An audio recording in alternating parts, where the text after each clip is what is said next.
El segundo anillo de poder. Carlos Castaneda. Capítulo 4. Los Genaros. Desperté alrededor de las 8 de la mañana y descubrí que la gorda había asoleado mis ropas y preparado el desayuno. Lo tomamos en la cocina, en el lugar que hacía las veces de comedor. Una vez que hubimos terminado, le pregunté por Lidia, Rosa y Josefina. Parecían haberse esfumado de la casa. «Están ayudando a Soledad», dijo. «Se está preparando para partir». «¿A dónde va?»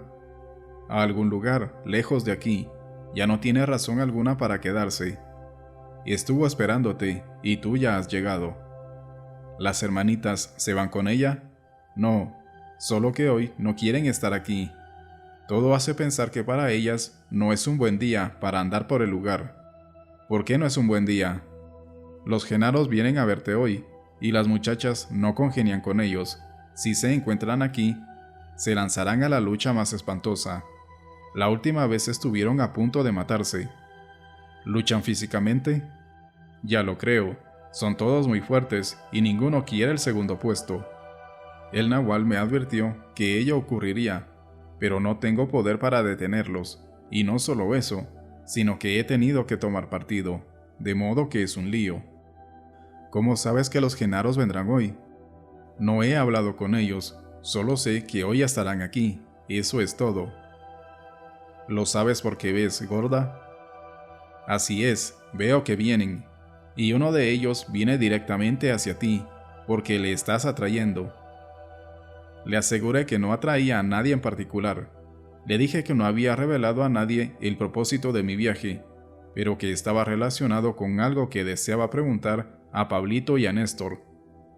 Sonrió con coquetería y sostuvo que el destino me había unido a Pablito, que éramos muy parecidos, y que, a no dudarlo, él iba a ser el primero en verme.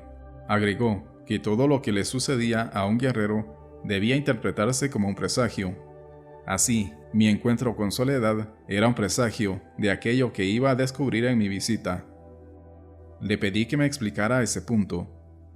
«Los hombres te darán poco esta vez», dijo. «Son las mujeres las que te harán trizas, como lo hizo Soledad. Eso es lo que te diría si leyera el presagio. Tú esperas a los Genaros, pero son hombres, como tú, y considera ese otro presagio. Están un poco atrasadillos. Yo diría que llevan un atraso de un par de días. Ese es tu destino, al igual que el de ellos, llevar siempre un par de días de atraso». «¿Atraso con respecto a qué, gorda?» «Con respecto a todo, respecto de las mujeres, por ejemplo». Rió y me acarició la cabeza. «Por testarudo que seas, tendrás que admitir que tengo razón. Espera y verás». «¿Te dijo el Nahual que los hombres estaban atrasados respecto de las mujeres?», pregunté. «Desde luego», replicó. «Todo lo que tienes que hacer es mirar a tu alrededor». «Lo hago, gorda, pero no veo tal cosa. Las mujeres se hallan siempre detrás, dependen de los hombres». Se echó a reír. Su risa no revelaba desdén ni amargura. Sonaba más bien a clara alegría. «Conoces mejor el mundo de la gente que yo», dijo con firmeza. «Pero en este momento yo no tengo forma, y tú sí. Te digo, las mujeres son mejores brujas que los hombres, porque hay una grieta ante sus ojos». No parecía enfadada, pero me sentí obligado a explicarle que yo formulaba preguntas y hacía comentarios, no para atacar ni defender ningún punto en particular, sino porque quería que hablara. Me replicó que no había hecho más que hablar desde el momento de nuestro encuentro, y que el Nahual la había preparado para hablar, porque su tarea era idéntica a la mía, estar en el mundo de la gente. «Todo lo que decimos», prosiguió, «es un reflejo del mundo de la gente. Descubrirás, antes de que tu visita haya terminado, que hablas y actúas como lo haces, porque sigues unido a la forma humana, así como los Genaros y las hermanitas siguen unidos a la forma humana cuando luchan a muerte entre ellos». «¿Pero acaso no se esperaba que todos colaborasen con Pablito, Néstor y Benigno?» «Genaro y el Nahual nos dijeron que debíamos vivir en armonía y ayudarnos y protegernos mutuamente, porque estábamos solos en el mundo. Pablito quedó a cargo de nosotras, pero es un cobarde. De ser por él, nos dejaría morir como perros. No obstante, cuando el nahual estaba aquí, Pablito era muy amable y cuidaba muy bien de nosotras.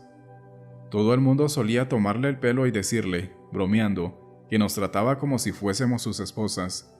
No mucho antes de su partida, el nahual y Genaro le confiaron que tenía una buena oportunidad de llegar a ser el nahual algún día, por cuanto era posible que nosotras llegáramos a ser sus cuatro vientos, sus cuatro lados del mundo.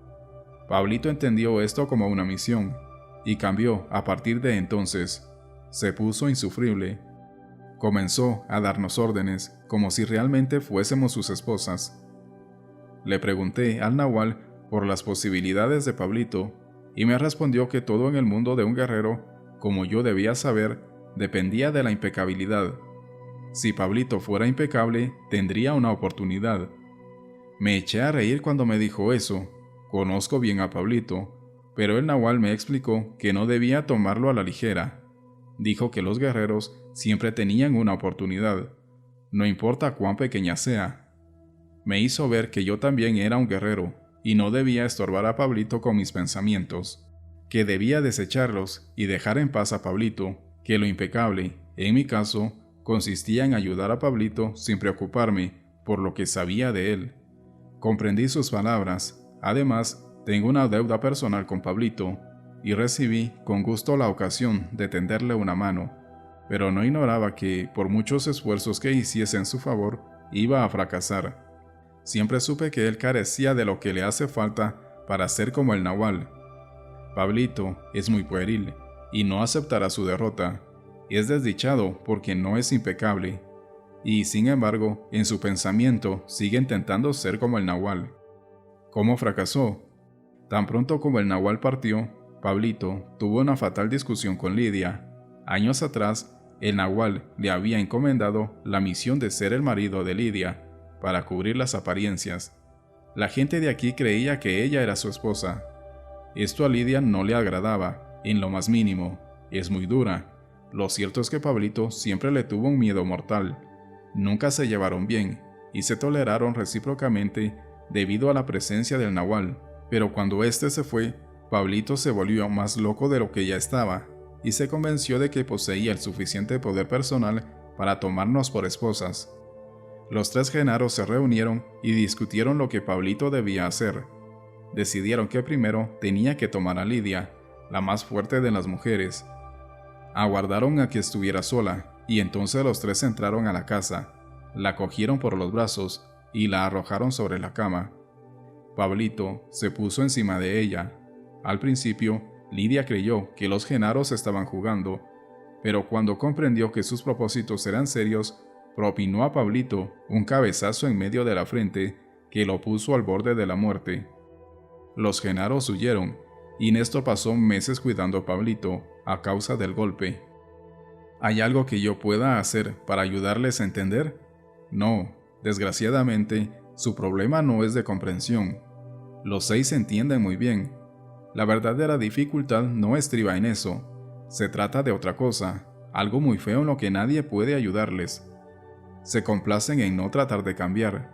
Desde que saben que no lo lograrán, por mucho que lo intenten, o lo deseen, o lo necesiten, han abandonado por completo la parda. Eso es tan malo como sentirse desalentado por los fracasos. El nahual les advirtió a todos ellos que los guerreros, tanto hombres como mujeres, deben ser impecables en su esfuerzo por cambiar, con el objeto de asustar a la forma humana y deshacerse de ella.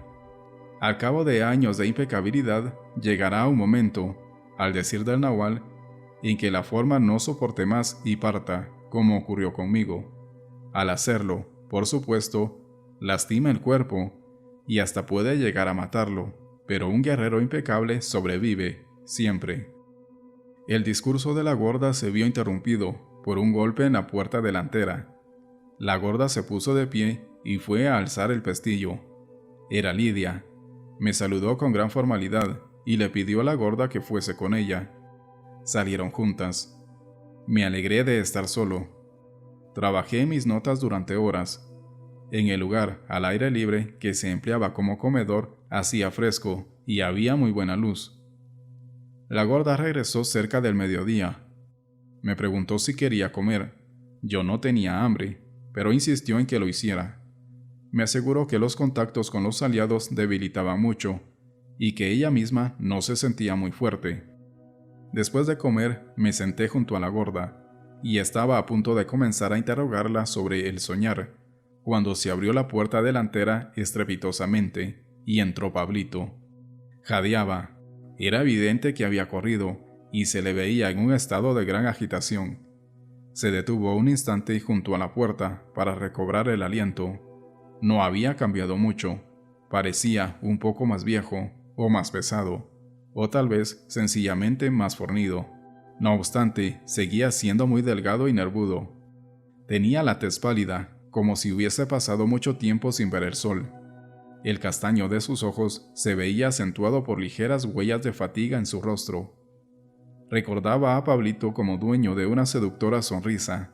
Al verlo allí, esta me resultó tan encantadora como de costumbre. Corrió hacia el lugar en que yo me encontraba y me cogió por los antebrazos durante un momento, sin decir palabra. Me puse de pie. Entonces me sacudió suavemente y me abrazó. Yo también experimentaba un enorme gusto al verlo, y saltaba de un lado para otro con alegría infantil. No sabía qué decirle, y fue él quien finalmente rompió el silencio. «Maestro», dijo dulcemente, inclinando la cabeza como si se sometiese a mí. El que me llamase maestro me cogió por sorpresa. Me volví, como si buscase a alguien detrás de mí. Exageré mis movimientos para permitirle comprender que estaba perplejo. Sonrió, y lo único que se me ocurrió fue preguntarle cómo sabía que yo estaba allí. Me dijo que él, Néstor y Benigno se habían visto forzados a volver a causa de un extraño temor, que les hizo correr día y noche, sin detenerse. Néstor se había dirigido a su casa, con el fin de averiguar si había allí algo que justificase el sentimiento que les había guiado. Benigno había ido a la de Soledad, y él a la de las muchachas. «Tú has sacado el gordo, Pablito», dijo la gorda, y rió. Pablito no respondió, la miró. «Apostaría a que estás elaborando un medio para echarme», dijo, con gran enfado. «No te metas conmigo, Pablito», dijo la gorda, imperturbable. Pablito se volvió hacia mí y se disculpó. Agregó, en voz bien audible, como si desease que todo aquel que se encontrase en la casa le oyera, que había traído su propia silla para sentarse y que podía colocarla donde quisiera. «No hay aquí nadie más que nosotros», dijo la gorda con suavidad, y sofocó una risita. «De todos modos, traeré mi silla», dijo Pablito. «A ti no te importa, maestro, ¿no?», miró a la gorda. Me hizo con el pie una seña casi imperceptible, autorizándome a seguir adelante. «Tráela, todo lo que quieras», dije. Pablito salió de la casa. «Todos ellos son así», dijo la gorda. «Los tres». Pablito regresó sin tardanza, cargando a hombros una silla de aspecto insólito. La silla estaba trabajada de modo que se adaptase perfectamente al contorno de su espalda, al traerla, con el asiento hacia abajo. Daba la impresión de ser una mochila. «¿Puedo dejarla en el suelo?», me preguntó. «Desde luego», repliqué, corriendo al banco para hacer espacio. Rió con exagerada soltura. «¿No eres el nahual?», me preguntó, y agregó, tras mirar a la gorda. «¿O tienes que esperar órdenes?». «Soy el nahual», dije, en tono burlón para complacerlo. Intuí que estaba a punto de iniciar una riña con la gorda. Ella debió presentir lo mismo, porque se excusó y salió por la puerta trasera. Pablito puso su silla en el piso y, lentamente, dio una vuelta a mi alrededor, como si estuviese inspeccionando mi cuerpo. Luego cogió su silla, estrecha y de respaldo bajo, con una mano, la situó en el sentido opuesto a aquel en que se hallaba, y se sentó, dejando que sus brazos cruzados descansaran sobre el respaldo, lo cual le proporcionaba la mayor comodidad al ponerse a horcajadas. Me senté frente a él. Su talante había variado por completo al instante de irse la gorda. «Debo pedirte que me perdones por actuar del modo en que lo hice», dijo sonriendo, pero tenía que deshacerme de esa bruja. ¿Tan mala es, Pablito? No tengas la menor duda, replicó. Para cambiar de tema, le dije que se le veía muy elegante y próspero. También a ti se te ve muy bien, maestro, dijo. ¿Qué es ese disparate de llamarme maestro?, pregunté en tono de broma. Las cosas ya no son como antes, replicó.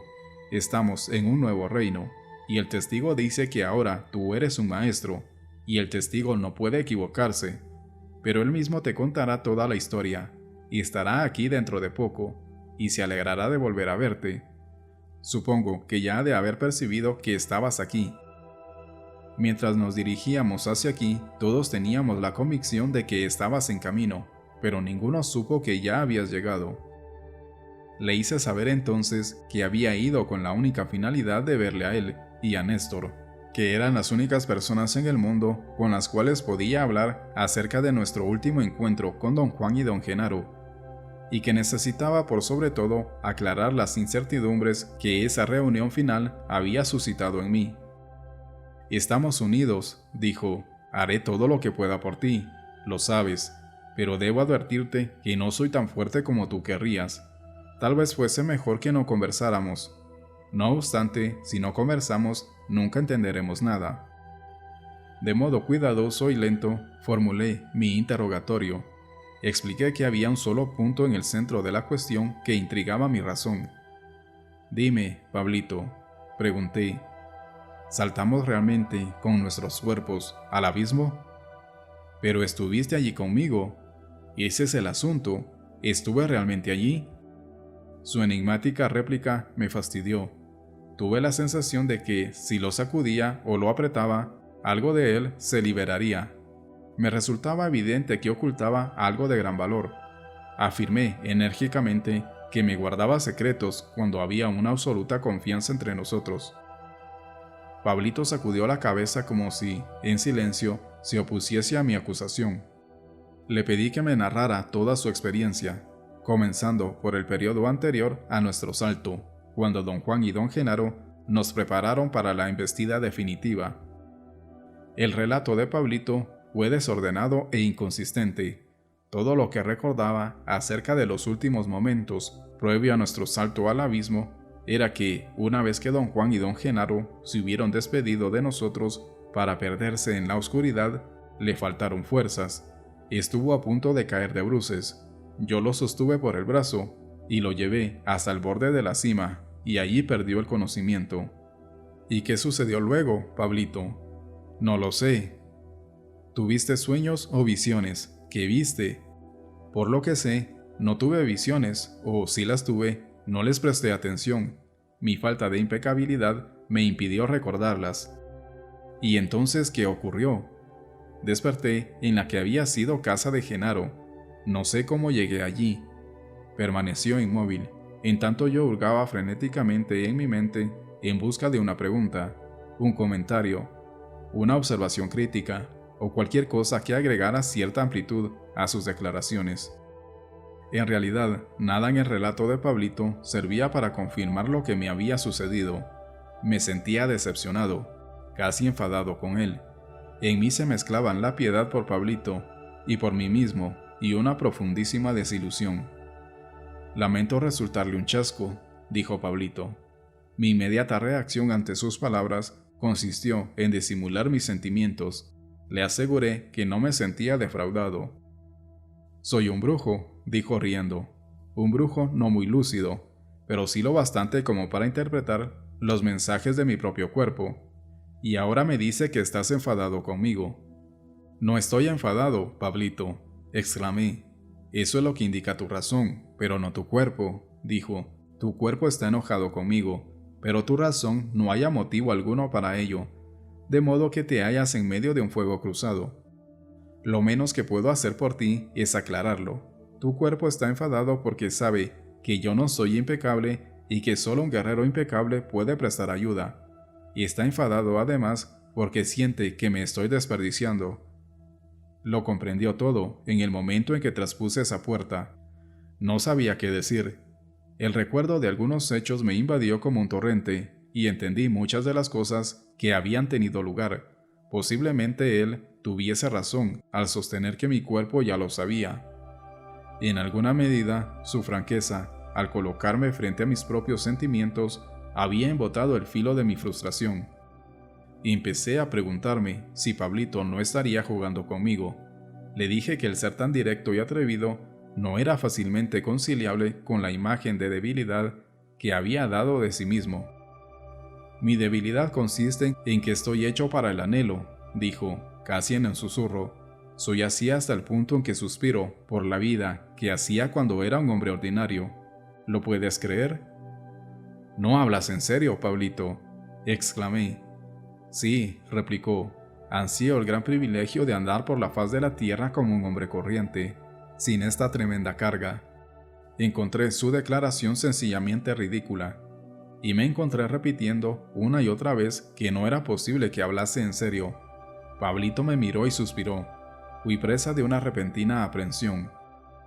A juzgar por las apariencias, se hallaba al borde de las lágrimas. La aprensión dio paso a una mutua comprensión. Ninguno de los dos podía ayudar al otro. La gorda volvió a la cocina en ese momento.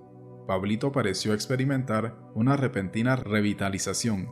Se puso de pie de un salto y pisó el suelo con todas sus fuerzas.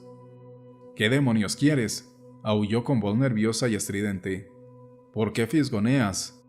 La gorda se dirigió a mí, como si él no hubiese existido. Me informó cortésmente que iba a la casa de Soledad. «¿A quién le importa dónde vas?», chilló. «Puedes irte al infierno». Dio una patada en el suelo como un niño malcriado, mientras la gorda reía. «Vámonos de esta casa, maestro», dijo a voz en cuello. Su súbito paso de la tristeza a la cólera me fascinó. Estaba absorto observándolo. Uno de los rasgos que siempre había admirado en él era su agilidad. Aún en el momento en que había pegado contra el piso, sus movimientos habían sido gráciles. De pronto, estiró el brazo por encima de la mesa, y estuvo a punto de arrebatarme la libreta de las manos. La cogió con los dedos pulgar e índice de su mano izquierda. Tuve que aferrarla con ambas manos, haciendo uso de toda mi fuerza. Era tan extraordinaria la potencia de su tirón que no le hubiera sido difícil, de proponérselo verdaderamente, quitármela. Lo dejó estar, y en el momento en que retiraba la mano percibí una imagen fugaz de una prolongación de la misma. Fue tan veloz que podía habérmela explicado como una distorsión visual de mi parte, un producto de la violencia con que me había visto obligado a ponerme de pie a medias, arrastrado por su tirón. Pero ya había aprendido que ante aquella gente ni mi actuación ni mi manera de explicarme las cosas podían ser las habituales, de modo que ni siquiera lo intenté. «¿Qué tienes en la mano, Pablito?», pregunté. Retrocedió sorprendido y escondió la mano tras de sí. Me dio una mirada inexpresiva y murmuró que quería que abandonáramos esa casa porque estaba comenzando a sentirse mareado. La gorda se echó a reír a carcajadas y dijo que Pablito era tan buen impostor como Josefina, o quizás mejor, y que si insistía en saber qué tenía en la mano se desmayaría, y Néstor tendría que cuidar de él durante meses. Pablito empezó a ahogarse, su rostro se puso casi púrpura. La gorda le dijo en tono despreocupado que dejase de actuar porque carecía de público. Ella se iba y yo no tenía mucha paciencia. Luego se volvió y me dijo con tono autoritario que me quedara allí y no fuese a casa de los Genaros. «¿Por qué diablos no?», gritó Pablito, y se plantó de un salto ante ella, como si su intención fuese impedirle partir. «¡Qué descaro! Indicarle al maestro lo que debe hacer». «Anoche tuvimos un encuentro con los aliados en tu casa», dijo la gorda a Pablito, en tono indiferente. «El náhuatl y yo nos sentimos aún débiles a causa de ello. Si yo fuera tú, Pablito, me preocuparía por trabajar. Las cosas han cambiado. Todo ha cambiado desde su llegada». La gorda salió por la puerta delantera. Fue en ese instante que tomé conciencia de que también a ella se la veía muy cansada.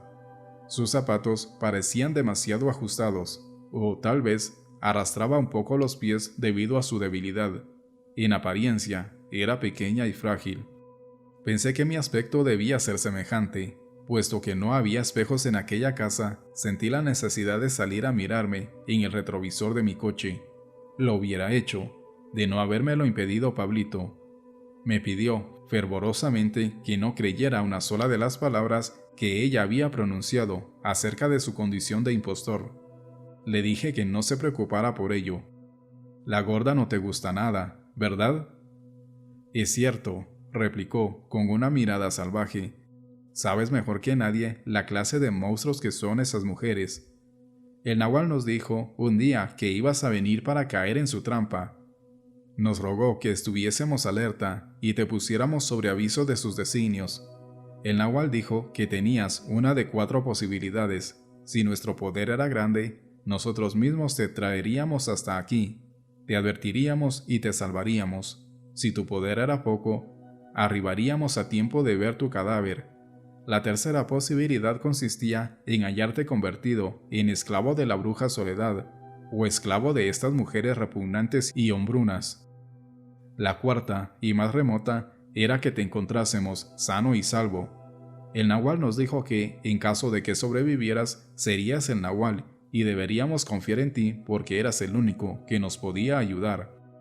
Haré cualquier cosa por ti, Pablito, lo sabes. No solo por mí, no estoy solo. El testigo y Benigno están conmigo, y estamos juntos, y tú debes ayudarnos a los 3. Desde luego, Pablito, ni siquiera hace falta decirlo. La gente de por aquí nunca nos ha molestado, solo tenemos problemas con esos monstruos horribles. No sabemos qué hacer con ellas. El nahual nos ordenó permanecer junto a ellas, sean cuales fuesen las circunstancias. Me encomendó una misión personal, pero fracasé en el cometido. Antes era muy feliz, lo recuerdas. Ahora me parece imposible arreglar mi vida. ¿Qué sucedió, Pablito? Esas brujas me echaron de mi casa, tomaron posesión y me arrojaron como un trasto viejo. Ahora vivo en casa de Genaro, con Néstor y Benigno. Hasta tenemos que prepararnos las comidas. El nahual sabía que eso podía suceder, y encargó a la gorda la tarea de mediar entre nosotros y esas 3 perras. Pero la gorda sigue respondiendo al nombre con el cual el nahual solía llamarla, Cien Nalgas. Ese fue su mote durante años y años, porque llevaba las básculas a 100 kilos. Pablito sofocó una risita al recordar a la gorda. Era la bestia más gorda y maloliente del mundo, prosiguió. Hoy, su tamaño real se haya reducido a la mitad, pero sigue siendo la misma mujer gorda y mentalmente lenta que otrora. Pero ahora está aquí, maestro, y nuestra preocupación se ha desvanecido. Ahora somos 4 contra 4. Quise interponer un comentario, pero me detuvo. Déjame terminar lo que debo decirte antes de que esa bruja vuelva para echarme de aquí, dijo. En tanto miraba la puerta nerviosamente. Sé que te han dicho que ustedes 5 son lo mismo, porque tú eres el hijo del nahual. Eso es una mentira. También eres como nosotros, los Genaros, porque también Genaro ayudó a construir tu luminosidad. También eres uno de nosotros. ¿Comprendes lo que quiero decir? De modo que no debes creer lo que te digan. También nos perteneces. Las brujas no saben que el nahual nos lo contó todo. Creen que son las únicas que saben.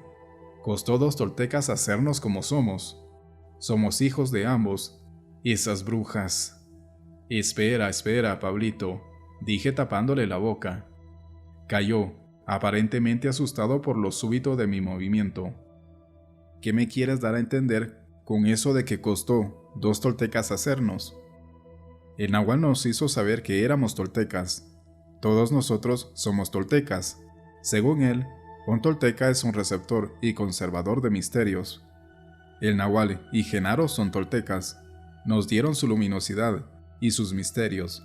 Recibimos sus misterios y ahora los conservamos. Su empleo de la palabra tolteca me desconcertó. Yo estaba familiarizado únicamente con su significado antropológico. En ese contexto, refiere siempre a la cultura de un pueblo de lengua náhuatl del centro y sur de México, ya extinguido en tiempos de la conquista. ¿Por qué nos llamaba toltecas?, pregunté, sin saber qué otra cosa decir. Porque eso es lo que somos. En vez de decir que éramos brujos o hechiceros, él decía que éramos toltecas. Si ese es el caso, ¿por qué tú llamas brujas a las hermanitas? Es que las odio, eso no tiene nada que ver con lo que somos. ¿Les dijo el nahual eso a todos?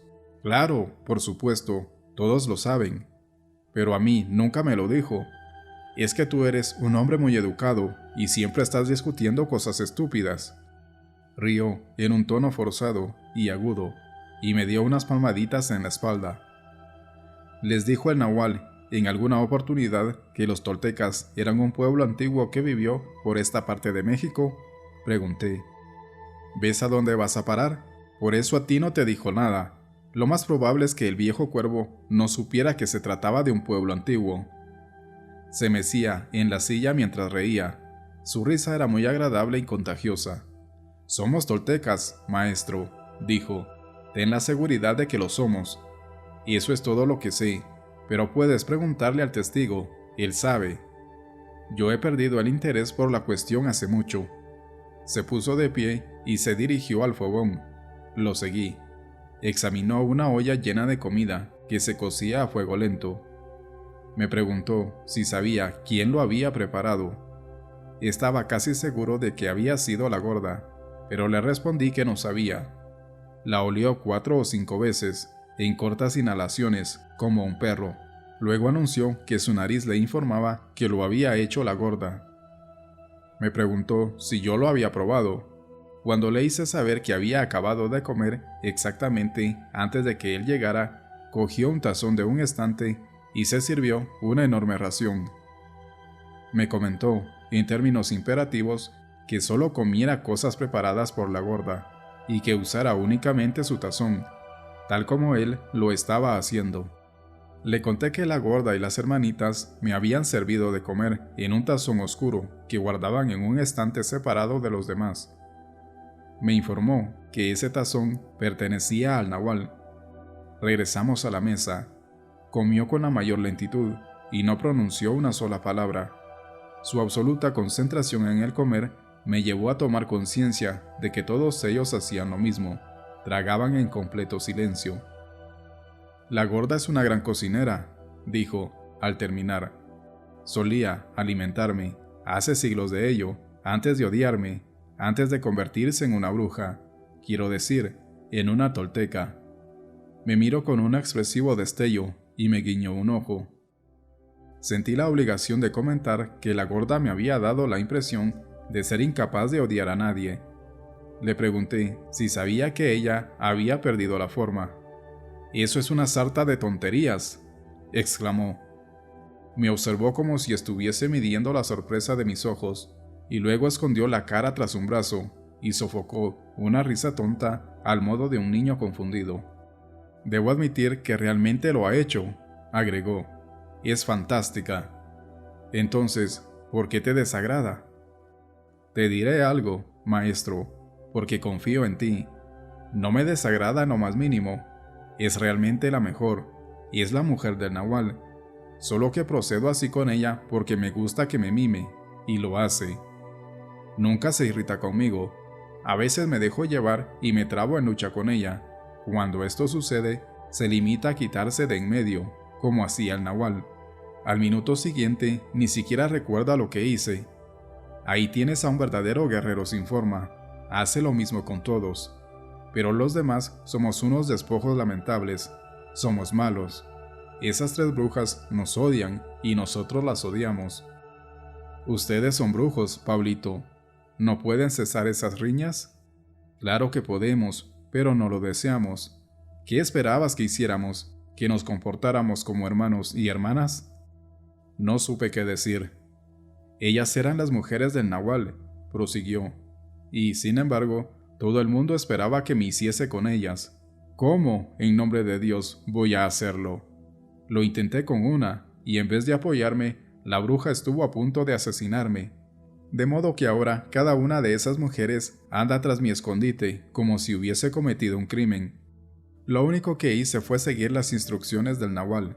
Él me ordenó tener relaciones íntimas con todas ellas, una por una, hasta lograr tenerlas con todas a la vez, pero no lo conseguí con ninguna. Deseaba preguntarle por su madre, doña Soledad, pero no se me ocurrió ningún modo de traerla a la conversación. Callamos por un momento. ¿Las odias por lo que trataron de hacerte?, preguntó de pronto. Vi mi oportunidad. No, en absoluto, dije. La gorda me explicó sus razones, pero el ataque de doña Soledad fue aterrador. ¿La ves a menudo? No respondió. Miro al techo. Repetí mi pregunta. Advertí que sus ojos estaban llenos de lágrimas. Su cuerpo cambió, convulsionado por silentes sollozos. Declaró que una vez había tenido una hermosa madre, a la cual, sin duda, yo recordaría. Su nombre era Manuelita, una santa mujer que crió 2 niños, trabajando como una muela para mantenerlos. Sentía la más profunda veneración por aquella mujer que les había alimentado y amado. Pero un horrible día su destino se había cumplido y se había encontrado con Genaro y el Nahual. Y entre los dos habían destruido su vida. Con tono muy emotivo, Pablito aseveró que los 2 demonios se habían llevado su alma y el alma de su madre. Asesinaron a Manuelita y dejaron en su lugar a Soledad, esa horrenda hechicera. Me clavó, los ojos bañados en lágrimas, y sostuvo que esa espantosa mujer no era su madre. No era posible que fuese su Manuelita. Sollozaba de una manera incontrolable. Yo no sabía qué decir. Su estallido emocional era a tal punto auténtico y sus argumentos tan verosímiles que me vi dominado por una oleada de sentimentalismo. Pensando como lo haría la mayoría de los hombres civilizados, tuve que estar de acuerdo con él. A juzgar por la apariencia, era una verdadera desgracia para Pablito haberse cruzado en el camino de don Juan y don Genaro. Pasé el brazo por sobre sus hombros y estuve a punto de echarme a llorar. Tras un largo silencio, se puso de pie y salió por la puerta trasera. Le oí sonarse la nariz y lavarse la cara en un cubo de agua. Volvió más sereno, hasta sonreía. «No me interpretes mal, maestro», dijo. «No culpo a nadie de lo que me ha sucedido. Fue mi destino. Genaro y el Nahual actuaron como impecables guerreros que eran. Soy débil. Eso es todo. Y fracasé en mi misión». El Nahual decía que la única posibilidad que tenía de evitar el ataque de esa horrible bruja consistía en acorralar a los 4 vientos y hacerlos soplar desde mis 4 lados. Pero no lo conseguí. Esas mujeres estaban de acuerdo con la hechicera, Soledad, y no me prestaron ayuda. Buscaban mi muerte. El Nahual me dijo también que si yo fallaba, tú tampoco tendrías posibilidad alguna. Aseguró que, si ella te mataba, yo debía huir y tratar de salvar la vida. Dudaba de que consiguieras siquiera alcanzar el camino. Sostenía que tu poder, más lo que la bruja ya sabía, la harían insuperable. De modo que, cuando comprendí que no lograría acorralar a los 4 vientos, me consideré muerto. Y, como era de esperar, odié a esas mujeres. Pero hoy, maestro, me has llenado de nuevas esperanzas. Le dije que sus sentimientos hacia su madre me habían llegado muy profundamente. Me encontraba en realidad horrorizado por todo lo sucedido, pero dudaba intensamente de mi capacidad para traerle esperanzas de ninguna clase. «¿Lo has hecho?», exclamó con gran certidumbre. Me sentí terriblemente mal todo este tiempo. Ver a la propia madre corriendo tras uno con un hacha es algo que no puede hacer feliz a nadie. Pero ahora ella está fuera de la cuestión, merced a ti y a todo lo que has hecho. Esas mujeres me odian porque están convencidas de que soy un cobarde. No hay lugar en sus endurecidas mentes para comprender que somos diferentes. Tú y esas 4 mujeres son diferentes de mí, y del testigo, y de Benigno, en muy amplio grado. Ustedes 5 estaban considerablemente más cerca de la puerta antes de que el Nahual los hallara. Él nos contó que en una oportunidad habías llegado a tratar de suicidarte. Nosotros no éramos así. Estábamos bien, vivos y felices. Éramos todo lo contrario de ti. Ustedes eran personas desesperadas, nosotros no. Si Genaro no se hubiese cruzado en mi camino, yo sería un carpintero satisfecho, o estaría muerto. Eso no importa. Habría dado lo mejor de mí y me encontraría a gusto. Sus palabras suscitaron en mí un estado de ánimo singular. No pude dejar de admitir que tenía razón cuando decía que tanto aquellas mujeres como yo éramos individuos desesperados. De no haber conocido a don Juan, seguramente habría muerto, pero no podía decir, como Pablito, que me hubiese ido bien de otra manera. Don Juan había dado vida y vigor a mi cuerpo y libertad a mi espíritu. Las afirmaciones de Pablito me hicieron recordar algo que don Juan me había dicho una vez, hablando de un anciano, amigo mío. Don Juan había asegurado, de modo tajante, que el hecho de que el viejo viviese o muriese no tenía la mayor importancia. Me enfadé un tanto ante lo que me parecía una redundancia de parte de don Juan. Le respondí que no hacía falta señalar que la vida o la muerte de aquel hombre carecía de importancia, por cuanto nada en el mundo podía tener trascendencia alguna, salvo para cada uno, personalmente. «Tú lo has dicho», exclamó, y rió. «Eso exactamente es lo que quiero decir. La vida y la muerte de ese viejo no significan nada para él mismo. Podía haber muerto en 1929 o en 1950 y vivido hasta 1995. Eso no importa, es absurdamente igual para él». Así había sido mi vida antes de conocer a don Juan. Nada me había importado, solía actuar como si ciertas cosas me afectasen, pero no dejaba de ser una estratagema para parecer un hombre sensible. La voz de Pablito interrumpió mis reflexiones. Quería saber si había lastimado mis sentimientos. Le aseguré que no había nada de eso. Con el objetivo de reiniciar el diálogo, le pregunté dónde había conocido a don Genaro. «Mi destino era que mi patrón se enfermase», dijo. «Debido a ello, hube de ir al mercado, a construir una nueva serie de tiendas de ropa. Trabajé en ese lugar durante 2 meses. Allí conocí a la hija del propietario de una de las tiendas. Nos enamoramos. Hice la tienda de su padre ligeramente más grande que las demás, de modo de poder hacer el amor con ella tras el mostrador, mientras su hermana atendía a los clientes.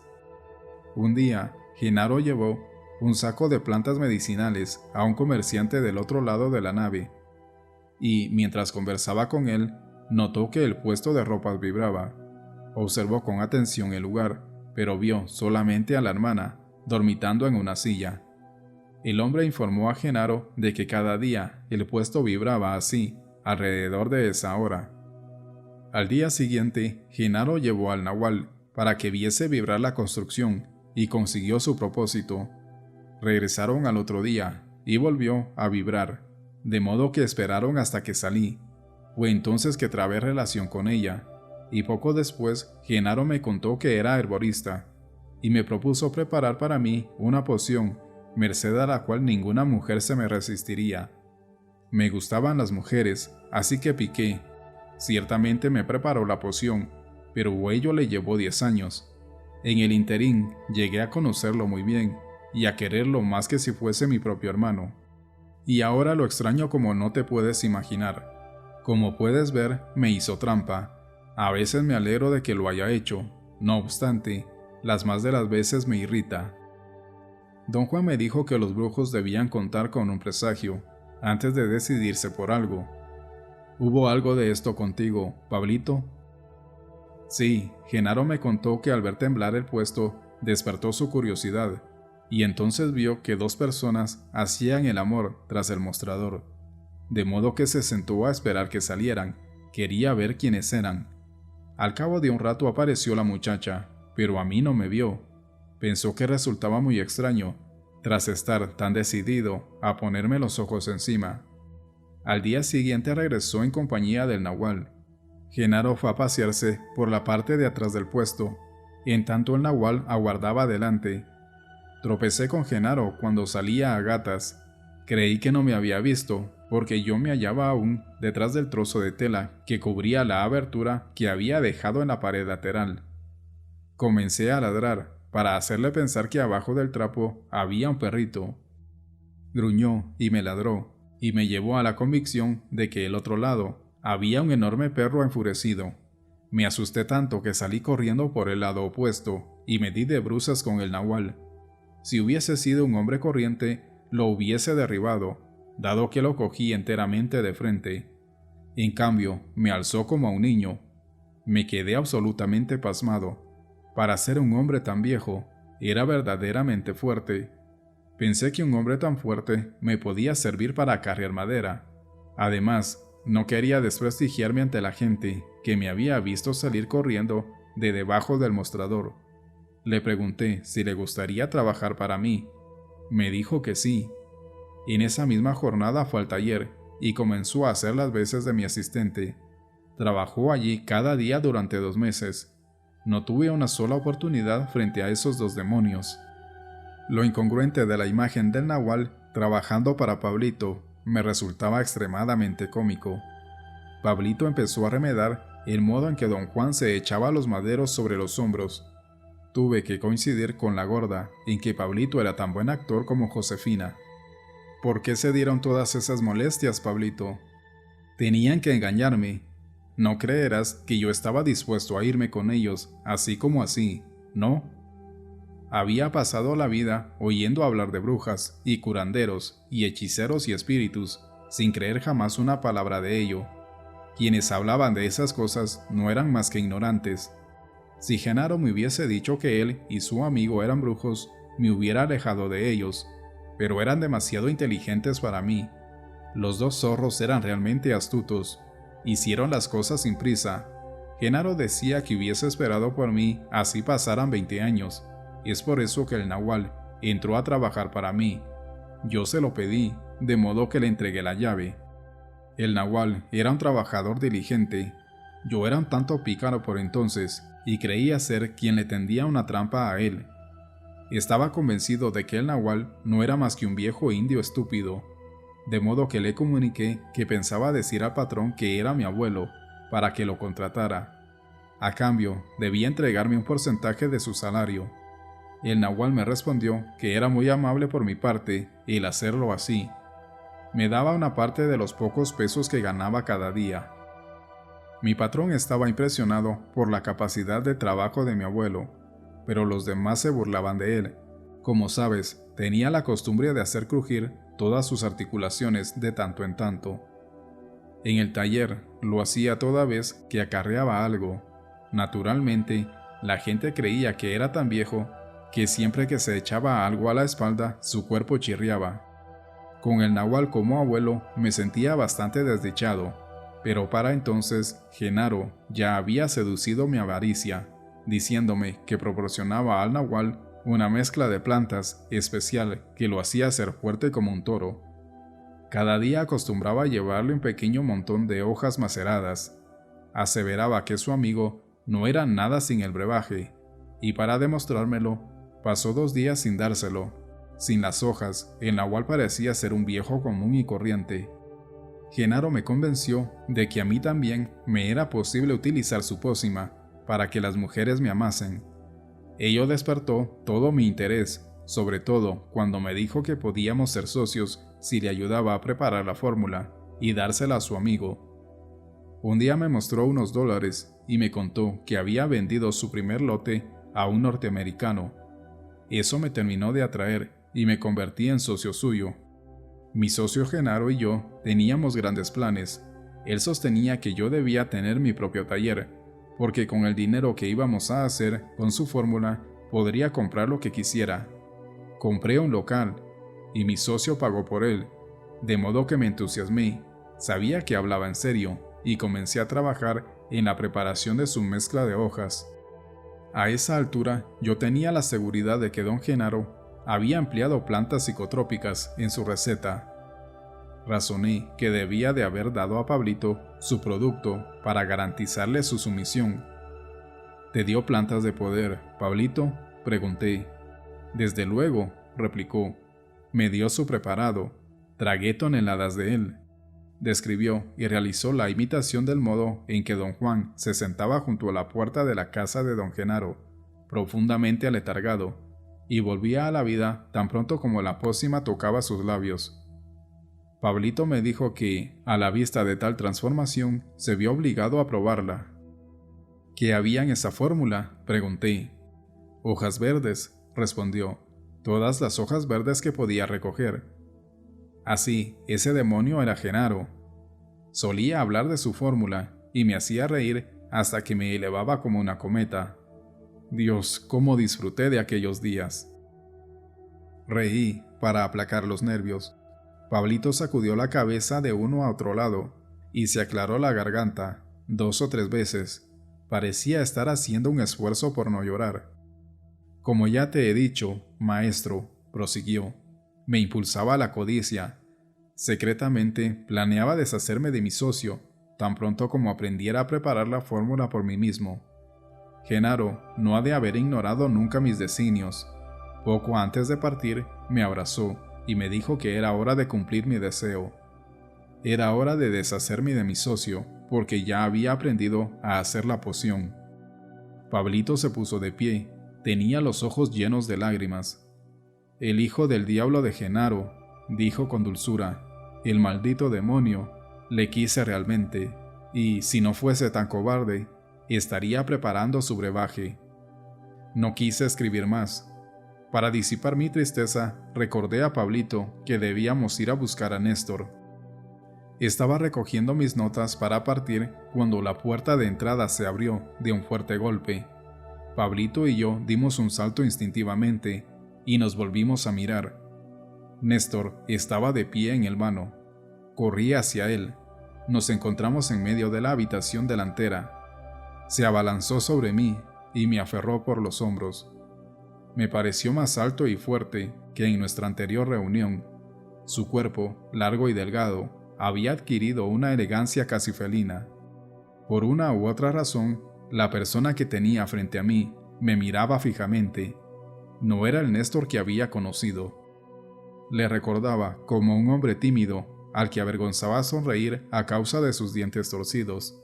Un hombre que había sido confiado a Pablito para que éste cuidase de él. El Néstor que estaba viendo era una mezcla de don Juan y don Genaro. Era nervudo y ágil como don Genaro, pero tenía el poder de fascinación de don Juan. Quise complacerme en mi perplejidad, pero todo lo que logré hacer fue echar a reír como él. Me dio unas palmaditas en la espalda. Se quitó el sombrero. Recién entonces me percaté de que Pablito no lo llevaba. Y también advertí que Néstor era mucho más moreno y más recio. A su lado, Pablito se veía casi frágil. Ambos llevaban tejanos, chaquetas gruesas y zapatos con suela de crepé. La presencia de Néstor en la casa disipó instantáneamente lo opresivo del ambiente. Le propuse reunirnos en la cocina. «Llegas en buen momento», dijo Pablito a Néstor con una enorme sonrisa cuando nos sentamos. El maestro y yo estábamos aquí sollozando, recordando a los demonios toltecas. «¿Es cierto que llorabas, maestro?», preguntó Néstor con una sonrisa maliciosa. «No te quepa duda», replicó Pablito. Un suave crujido en la puerta delantera hizo callar a Pablito y a Néstor. Se pusieron de pie y yo hice lo mismo. Miramos la puerta y estaba siendo abierta con sumo cuidado. Pensé que tal vez la gorda hubiese regresado y abriera la puerta poco a poco para no molestarnos. Cuando finalmente se abrió lo suficiente para dejar paso a una persona, entró Benigno, como si lo hiciese furtivamente en una habitación a oscuras. Tenía los ojos cerrados y andaba de puntillas. Me hizo pensar en un niño que tratase de entrar sin ser visto en un cine por la puerta de salida para asistir a una función, sin atreverse a hacer ruido y sin distinguir nada en la oscuridad. Todos contemplábamos a Benigno en silencio. Abrió un ojo, solo lo necesario para echar una mirada fugaz y orientarse, y se dirigió, siempre en puntillas, a la cocina. Pablito y Néstor se sentaron y me indicaron que hiciese lo mismo. Entonces Benigno se deslizó por el banco hasta llegar a mi lado. Me dio un leve cabezazo en el hombro, tan solo un suave golpecito, para que me corriese y le hiciese lugar en el banco. Se sentó cómodamente, con los ojos aún cerrados. Vestía tejanos como Pablito y Néstor. Su rostro había engordado desde nuestro anterior encuentro, años atrás, y su pelo se veía diferente, aunque yo no supiera explicar por qué. Tenía una tez más clara que la que yo recordaba, dientes muy pequeños, pómulos altos, nariz breve y orejas grandes. Siempre me había dado la impresión de ser un niño cuyos rasgos no hubieran madurado. Pablito y Néstor, que habían callado en el momento de la entrada de Benigno, siguieron conversando mientras éste se sentaba, como si nada hubiese ocurrido. «Claro, lloraba conmigo», dijo Pablito. «Él no es un llorón como tú», le replicó Néstor. Entonces se volvió hacia mí y me abrazó. «Me alegra muchísimo que estés vivo», dijo. «Acabamos de hablar con la gorda, y nos dijo que eras el Nahual, pero no nos explicó cómo te las arreglaste para salvar tu vida. ¿Cómo fue, maestro?» Entonces se me presentó una curiosa elección. Hubiera podido seguir por el camino de lo racional, como siempre, y decir sin mentir que no tenía la más vaga idea.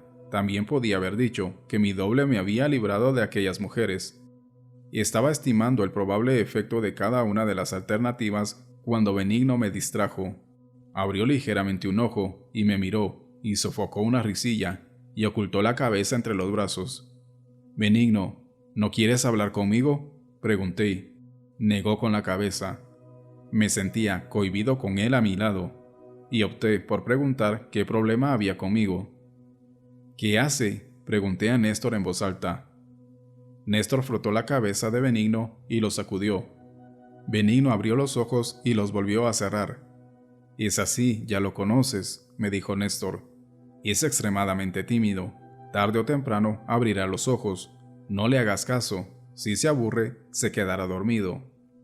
Benigno hizo un movimiento afirmativo con la cabeza, siempre con los ojos cerrados. «Bueno, ¿cómo fue que te zafaste?», insistió Néstor. «¿No lo quieres decir?», preguntó Pablito. Expliqué que mi doble había salido de mi coronilla en 3 ocasiones. Le hice un relato de lo sucedido.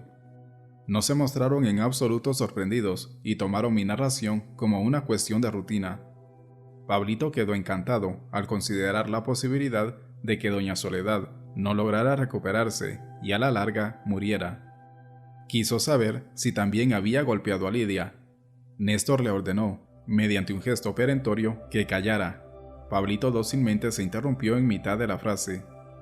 «Lo siento, maestro», dijo Néstor, «pero no fue tu doble». «Pero si todo el mundo dijo que había sido mi doble». «Sé, a ciencia cierta, que has interpretado mal a la gorda, porque cuando Benigno y yo nos dirigíamos a la casa de Genaro, ella nos alcanzó y nos informó que tú y Pablito estaban aquí.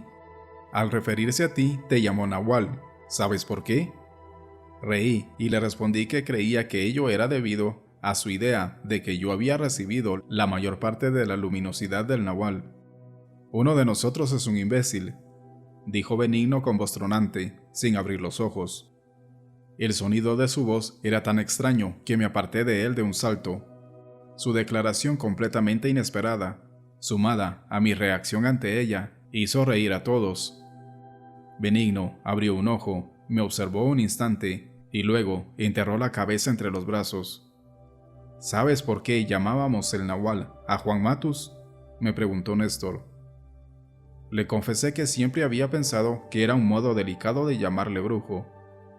La carcajada de Benigno fue tan estrepitosa que su sonido apagó las voces de todos los demás. Parecía estar divirtiéndose inmensamente. Apoyó la cabeza en mi hombro, cual si se tratase de un objeto, cuyo peso le resultara ya insoportable. «Lo llamábamos el Nahual», prosiguió Néstor, «porque estaba escindido en 2 partes. Dicho en otros términos, toda vez que lo necesitaba, le era posible salir por un camino con el que nosotros no contábamos. Algo surgía de él, algo que no era un doble, sino una sombra horrenda, amenazante, de aspecto semejante al suyo, pero del doble de su tamaño. Llamamos Nahual a esa sombra, y todo aquel que la tiene es, por supuesto, el Nahual. El Nahual nos dijo que, si lo deseábamos, todos podíamos disponer de esa sombra que surge de la cabeza, pero lo más probable es que ninguno de nosotros lo desee. Genaro no lo quería, de modo que supongo que nosotros tampoco lo queremos. Por lo que parece, eres tú quien carga con ello». Se desternillaron de risa. Benigno me rodeó los hombros con el brazo y rió hasta que las lágrimas rodaron por sus mejillas. ¿Por qué dices que cargo con ello?, pregunté a Néstor. Consume mucha energía, dijo, demasiado trabajo. No sé cómo puedes mantenerte en pie. El Nahual y Genaro te dividieron en el bosquecillo de eucaliptos. Te llevaron allí porque los eucaliptos son tus árboles. Yo estaba allí y presencié el momento en que te abrieron y sacaron tu Nahual. Lo hicieron tirándote de las orejas hasta que tu luminosidad estuvo separada en dos y dejaste de ser un huevo para convertirte en dos largos trozos de luminosidad. Luego te volvieron a unir, pero cualquier brujo que vea puede decir que hay un enorme agujero en el centro. ¿Cuál es la ventaja de haber sido dividido? Tienes un oído que lo oye todo y un ojo que lo ve todo, y siempre te será posible sacar 1 kilómetro de ventaja en caso de necesidad. A esa división obedece también el que nos hayan dicho que tú eras el Nahual. Intentaron también dividir a Pablito, pero aparentemente fracasaron. Es demasiado consentido y siempre se ha gratificado como un cerdo. Es por ello que tiene tantas arrugas. Entonces, ¿qué es un doble? Un doble es el otro, el cuerpo que se obtiene mediante el soñar. Tiene exactamente el mismo aspecto que uno. ¿Tienen todos un doble? Néstor me miró con la sorpresa reflejada en sus ojos. Pablito, háblale del doble al maestro, dijo riendo. Pablito pasó al otro lado de la mesa y sacudió a Benigno. Háblale tú, Benigno, dijo. Mejor aún, muéstraselo. Benigno se puso de pie, abrió los ojos tanto como pudo y miró al techo. Luego se bajó los pantalones y me mostró el pene. Los genaros estallaron en risotadas. ¿Tu pregunta fue hecha en serio, maestro?, me preguntó Néstor, inquieto. Le aseguré que había expresado con absoluta autenticidad mi deseo de conocer todo lo relativo a su saber.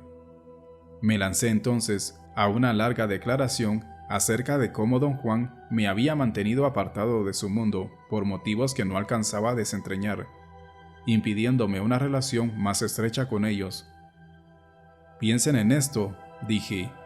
Hasta hace 3 días ignoré que esas 4 muchachas fuesen aprendices del Nahual y que Benigno lo fuera de Genaro. Benigno abrió los ojos. Y tú, piensa en esto, dijo. Hasta hoy ignoré que fueses tan estúpido. Volvió a cerrar los ojos y los 3 se echaron a reír como locos. No me quedó más remedio que sumarme a ellos. Te estábamos tomando el pelo, maestro, dijo Néstor a modo de disculpa. Creíamos que tú nos lo estabas tomando a nosotros, con tu insistencia en el tema. El Nahual nos dijo que veías. Si es así, te darás cuenta de que somos un grupo ridículo. Carecemos del cuerpo del soñar. No tenemos doble. Néstor me hizo saber que algo se interponía entre ellos y su deseo de tener un doble.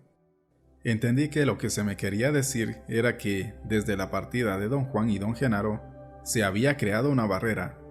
Él pensaba que probablemente fuese producto del fracaso de Pablito en su tarea. Pablito agregó que, desde que el Nahual y Genaro se habían ido, algo les perseguía, incluso Benigno, que por entonces vivía en el punto más meridional de México. Había tenido que regresar. Solo, al estar los 3 juntos, se sentían seguros. ¿Y de qué crees que se trate?, preguntó a Néstor. Hay algo allí fuera, en esa inmensidad, que nos atrae, replicó. Pablito considera que la culpa es suya, por ponerse a malas con las mujeres. Pablito se volvió hacia mí. Había un brillo intenso en sus ojos. Me han echado una maldición, maestro, dijo. Sé que soy la causa de todas nuestras dificultades. Quise desaparecer de estos alrededores tras mi pelea con Lidia, y a los pocos meses me fui a Veracruz. Allí me encontré realmente feliz, junto a una muchacha con la que pretendía casarme. Conseguí trabajo y todo me iba bien, hasta que un día llegué a casa y me encontré con esos 4 monstruos sombrunos que, como animales de presa, me habían seguido el rastro por el olfato. Estaban en mi casa, atormentando a mi mujer. La bruja de Rosa puso la mano sobre el vientre de mi mujer y la hizo cagar en la cama, como lo oyes. Su jefe, Ciennalgas, me dijo que había cruzado el continente buscándome. Me cogió por el cinturón y me arrancó de allí. Me empujó hasta la estación de autobuses para traerme aquí. Yo estaba enloquecido porque no podía enfrentarme con 100 nalgas. Me hizo subir al autobús, pero en el camino huí. Corrí por entre arbustos y sobre colinas hasta que los pies se me hincharon al punto de no poder quitarme los zapatos. Estuve al borde de la muerte. Pasé 9 meses enfermo. Si el testigo no me hubiese encontrado, no estaría vivo. Yo no lo encontré, me dijo Néstor. Fue la gorda. Me llevó hasta el lugar en que se hallaba y entre los dos lo ayudamos a llegar al autobús y lo trajimos aquí. Deliberaba y pagamos un suplemento del billete para que el conductor le permitiera permanecer en el vehículo. Con acentos sumamente dramáticos, Pablito dijo que él no había cambiado de parecer, aún deseaba morir. ¿Pero por qué?, le pregunté. Benigno respondió por él, con voz estruendosa. «Porque no le funciona la picha», dijo. El resonar de su voz fue tan extraordinario que tuve la fugaz impresión de que hablaba desde dentro de una caverna. Era a la vez aterradora y absurda. Reí, casi fuera de control. Néstor contó que Pablito había tratado de cumplir su misión de establecer relaciones sexuales con las mujeres, de acuerdo con las instrucciones del Nahual. Este le había dicho que los 4 lados de su mundo estaban ya situados en la posición adecuada y que todo lo que tenía que hacer era exigirlos. Pero cuando Pablito fue a exigir su primer lado, Lidia, ella estuvo a punto de darle muerte. Néstor agregó que en su opinión, como testigo del evento, la razón por la cual Lidia le había dado el cabezazo era su imposibilidad para cumplir su función como hombre. En vez de sentirse azorada por las circunstancias, le había golpeado. ¿Estuvo Pablito realmente enfermo como consecuencia de ese golpe? ¿O tan solo lo fingió?, pregunté, casi chanceando. Volvió a responder Benigno, con la misma voz retumbante. «Solo fingía», dijo. «No fue más que un chinchón».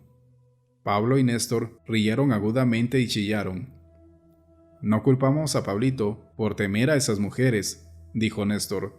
«Son todas como el propio Nahual, guerreros temibles, son viles y locas». «¿Las crees tan malas?», le pregunté. «Decir que son malas es omitir una parte de la verdad», dijo Néstor. «Son exactamente como el Nahual, son decididas y tenebrosas. Cuando el Nahual estaba aquí, solían sentarse cerca de él y mirar a lo lejos con los ojos entornados durante horas, a veces durante días». «¿Es cierto que Josefina estuvo rematadamente loca hace tiempo?», inquirí. «No me hagas reír», replicó Pablito. «No hace tiempo. Es ahora cuando está loca. Es la más demente de la pandilla». Les conté lo que me había hecho.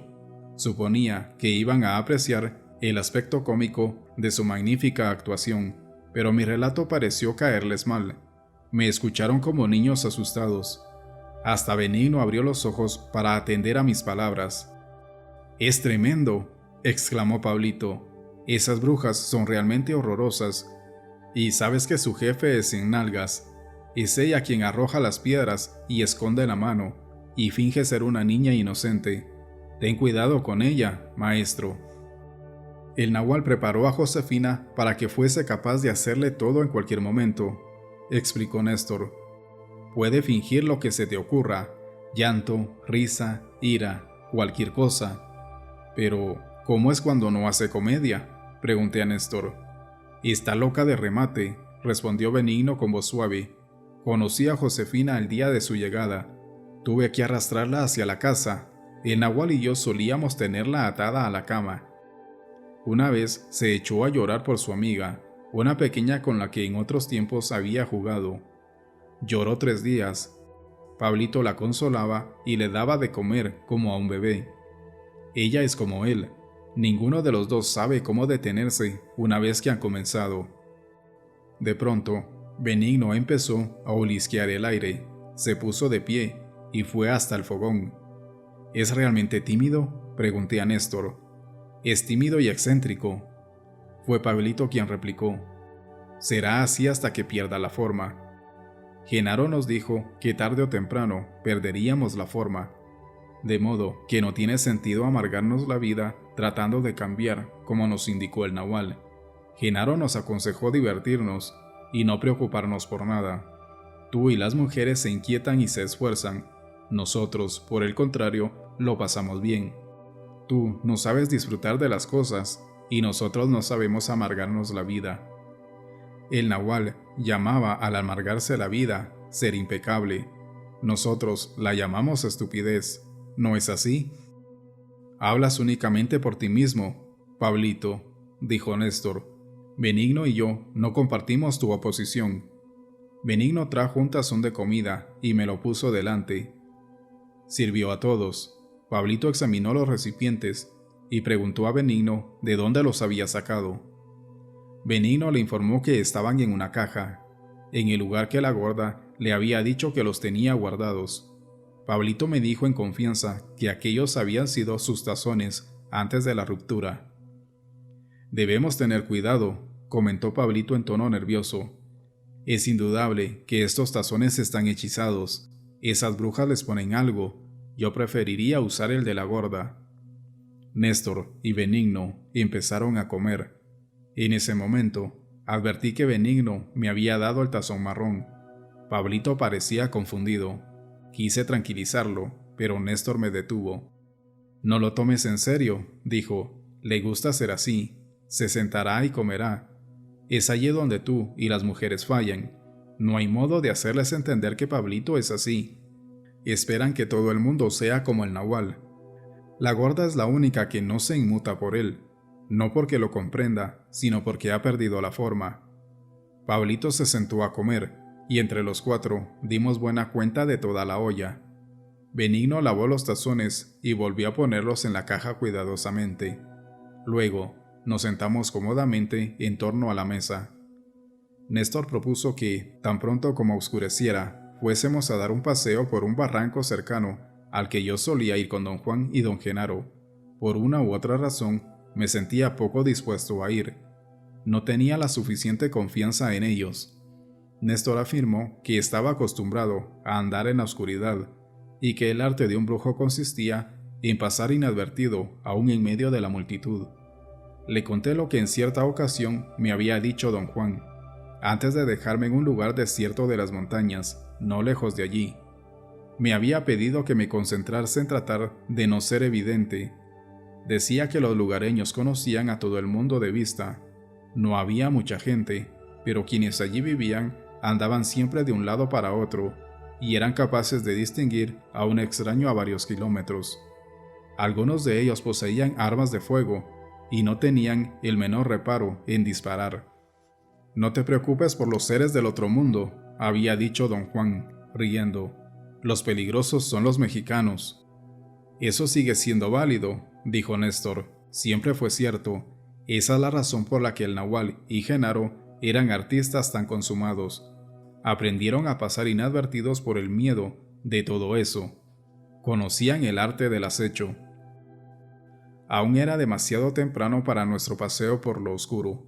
Quería aprovechar el tiempo para formular a Néstor mi problema crucial. Lo había estado posponiendo hasta ese momento. Cierta extraña sensación me había impedido hacerle la pregunta. Era como si la respuesta de Pablito hubiese agotado todo mi interés. Pero el propio Pablito vino en mi ayuda. De pronto, trajo a colación el tema, como si hubiera leído mis pensamientos. «Néstor también saltó al abismo el mismo día que nosotros», dijo, «y así fue como se convirtió en el testigo. Tú te convertiste en el maestro y yo en el tonto del pueblo». Con tono despreocupado, pedí a Néstor que me hablara de su salto al vacío. Traté de aparentar poco interés. Pablito era consciente de la verdadera naturaleza de mi forzada indiferencia. Rió y comentó con Néstor que yo procedía con cautela porque su propio relato de los hechos me había decepcionado profundamente. «Yo lo hice después de ustedes», dijo Néstor, y se quedó mirándome, como si esperara otra pregunta. «¿Saltaste inmediatamente detrás de nosotros?», inquirí. «No, me llevó bastante rato disponerme», respondió. «Genaro y el Nahual no me habían dicho qué hacer. Ese era un día de prueba para todos nosotros». Pablito parecía desalentado. Se levantó de la silla y echó a andar por la habitación. Volvió a sentarse, sacudiendo la cabeza en un gesto de desesperación. ¿Realmente nos viste arrojarnos al abismo?, pregunté a Néstor. Soy el testigo, replicó. En el presenciar está mi camino al conocimiento. Contarte impecablemente lo que presencié es mi deber. Pero, ¿qué es lo que viste en verdad?, insistí. Los vi aferrarse el uno al otro y correr hasta el límite del abismo, y luego los vi, como a dos cometas, recortados contra el cielo. Pablito se alejó en línea recta y luego cayó. Tú ascendiste un poco y te alejaste un corto trecho del borde antes de caer. ¿Pero saltamos con nuestros cuerpos?, quise saber. Bueno, no creo que haya otra forma de hacerlo, dijo, y rió. ¿Qué es lo que estás tratando de decir, maestro?, preguntó a su vez en tono seco. Quiero conocer la verdad de lo ocurrido, dije. ¿Acaso padeces amnesia como Pablito?, inquirió Néstor con un destello en la mirada. Intenté explicarle la naturaleza de mi dilema respecto del salto. No se pudo contener y me interrumpió. Pablito intervino para llamarle al orden, y se lanzaron a una discusión. Pablito la eludió mediante el expediente de comenzar a pasearse, semisentado, arrastrando la silla alrededor de la mesa. Néstor no ve más allá de sus narices, me dijo. Benigno es igual. No obtendrás nada de ellos. Al menos cuentas con mi simpatía. Pablito soltó una risilla aguda que hizo temblar sus hombros y se cubrió la cara con el sombrero de Benigno. Por lo que a mí se refiere, ambos saltaron, dijo Néstor en un súbito estallido. Genaro y el Nahual no les habían dejado otra salida. En eso consistía su técnica, en acorralarlos y guiarlos hacia la única puerta abierta. Por eso, ustedes dos se arrojaron al vacío. Eso es lo que yo presencié. Pablito dice que él no sintió nada, pero es discutible. Sé que era perfectamente consciente de todo, pero él prefiere negar su experiencia.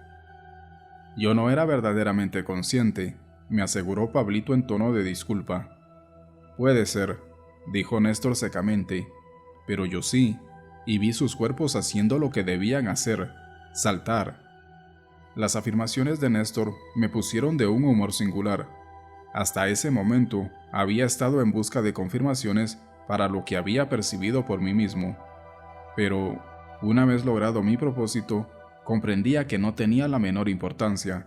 Sabía que había saltado y logrado mi propósito. Saber que había saltado y temer lo que había percibido era una cosa.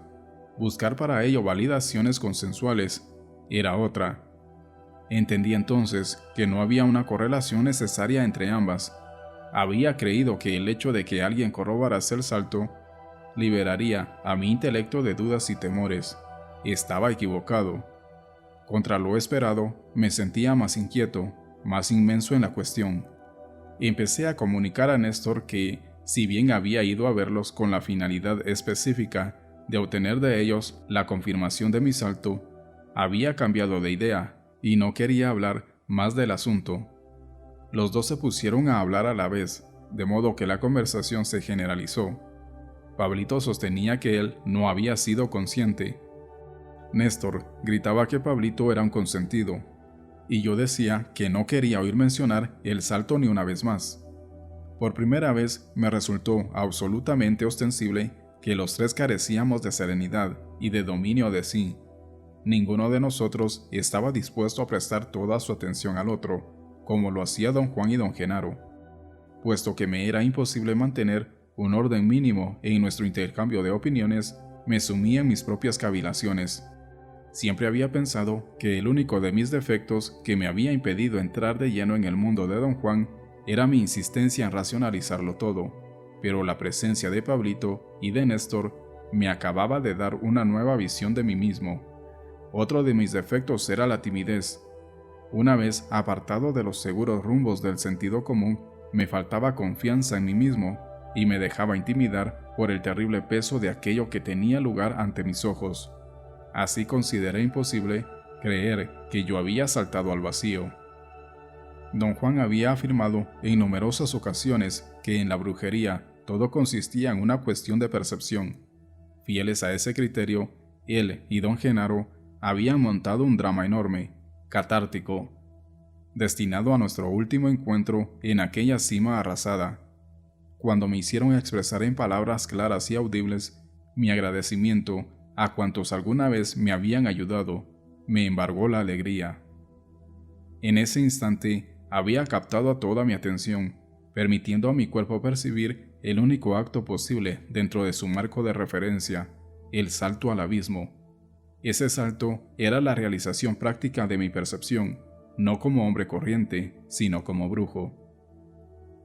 Estaba tan absorto, poniendo por escrito mis pensamientos, que no advertí que Néstor y Pablito habían dejado de hablar, y los tres me estaban mirando. Les expliqué que, para mí, no había modo de comprender qué había ocurrido en ese salto. «No hay nada que comprender», dijo Néstor. «Las cosas suceden y nadie puede decir cómo. Pregúntale a Benigno si quiere comprender». «¿Quieres comprender?», pregunté a Benigno en broma. «Puedes estar seguro de ello», exclamó con voz de bajo profundo, haciendo reír a todos. «Te complaces en afirmar que quieres entender», prosiguió Néstor, como Pablito se complace en afirmar que no recuerda nada. Miró a Pablito y me guiñó un ojo. Pablito bajó la cabeza. Néstor me preguntó si algo me había llamado la atención en la talante de Pablito en el momento previo al salto. Tuve que admitir que no me había visto en situación de reparar en cosas tan sutiles como el talante de Pablito. «Un guerrero debe advertirlo todo», dijo. «Esa es su peculiaridad, y como decía el Nahual, en ello radica su ventaja». Sonrió y fingió turbación, cubriéndose la cara con el sombrero. «¿Qué es lo que omití tomar en cuenta respecto del talante de Pablito?», le pregunté. «Pablito había saltado antes de acercarse al abismo», respondió. «No tenía que hacer nada, lo mismo hubiera dado que se sentase en el borde en vez de arrojarse». «¿Qué quieres decir con eso?». «Pablito ya se estaba desintegrando», replicó. «Es por eso que cree haber perdido el conocimiento. Pablito miente, oculta algo». Pablito comenzó a hablar, dirigiéndose a mí. Murmuró algunas palabras ininteligibles. Luego se dio por vencido y se desplomó en la silla. Néstor también empezó a decir algo. Lo hice callar. No estaba seguro de haber entendido correctamente. «¿Se estaba desintegrando el cuerpo de Pablito?», pregunté. Pasó un largo rato mirándome fijamente, sin decir palabra. Estaba sentado a mi derecha. En silencio, se fue a sentar al banco de enfrente. «Debes tomar en serio lo que digo», sostuvo. «No hay modo de hacer retroceder la rueda del tiempo hasta antes de ese salto. El Nahual decía que es un honor y una satisfacción ser un guerrero, y que la fortuna del guerrero consiste en hacer lo que debe hacer. Te he comunicado impecablemente lo que presencié. Pablito se estaba desintegrando. Cuando corrieron hacia el borde del abismo, solo tú eras sólido. Pablito era como una nube.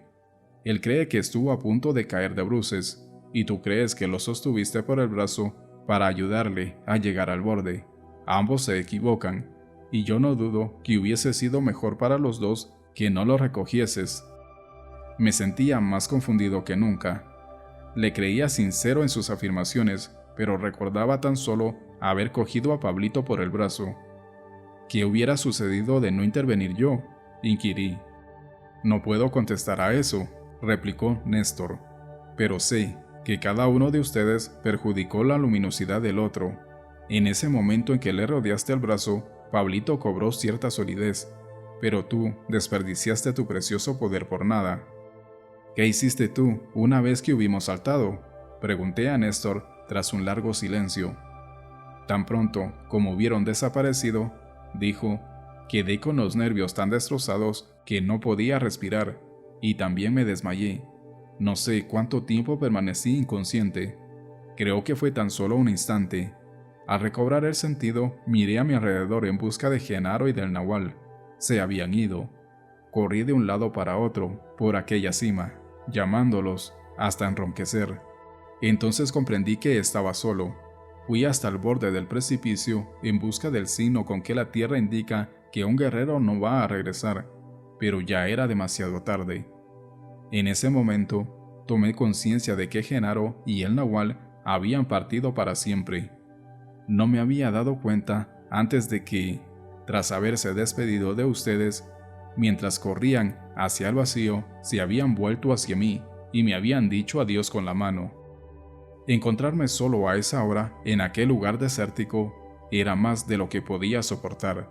De un solo golpe había perdido a todos los amigos que tenía en el mundo. Me senté y lloré, y según iba sintiendo más y más pánico, iban aumentando en volumen mis chillidos. Grité el nombre de Genaro con toda voz. Para entonces todo estaba negro como boca de lobo. No alcanzaba a distinguir un solo accidente conocido. Sabía que como guerrero no tenía derecho alguno a ceder a mi aflicción. Para serenarme, comencé a aullar como un coyote, a la manera en que el Nahual me había enseñado a hacerlo. Al cabo de un rato de aullar, me sentí mejor, tanto que olvidé mi tristeza, olvidé la existencia del mundo. Cuanto más aullaba, más fácil me resultaba percibir el calor y la protección de la tierra. Deben haber pasado horas. De pronto sentí un golpe en mi interior, detrás de la garganta, y el sonido de una campana en los oídos.